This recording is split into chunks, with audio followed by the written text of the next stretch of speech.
So guys, ito yung ating discharging port dito sa Paris, no? Mula nang umalis tayo dyan sa Barcelona, Spain.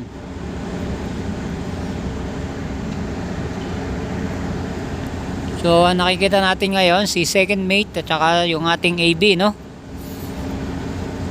Nire-ready nila yung mga lubid natin. So guys, kung ikaw ay nag-aaral ng marine engineer, ng marine transportation, ito yung magiging trabaho mo sa barko, no? Kapag padikit ang barko, nag-assist kayo ng mga lubid. So isang opisyal, tapos merong kasamang ratings. Ayan, yung nakaputi, yan yung ating officer, no? Second mate, second officer. Doon sa bandang unahan naman, nandun yung ating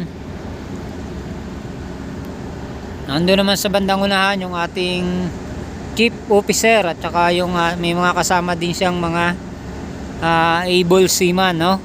Tsaka yung ating pumpman. Ayun. So sa mga gusto diyang maging sa mga gustong maging seaman, ayan, kung marine transportation, yan yung magiging trabaho nyo. So kapag dumidikit ang barko, so mag-assist kayo ng lubid.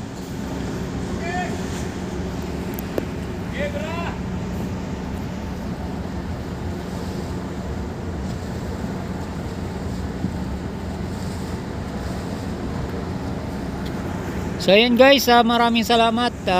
Sana patuloy nyo kaming suportahan at panoorin sa aming mga video hanggang sa mga susunod pa nating video. Ang next port natin, Amsterdam, Netherlands. Maglo-loading tayo, tapos dadali naman natin sa Colombia. So abangan nyo guys. So isang araw lang tayo dito, no? Isang araw lang yung ating discharging.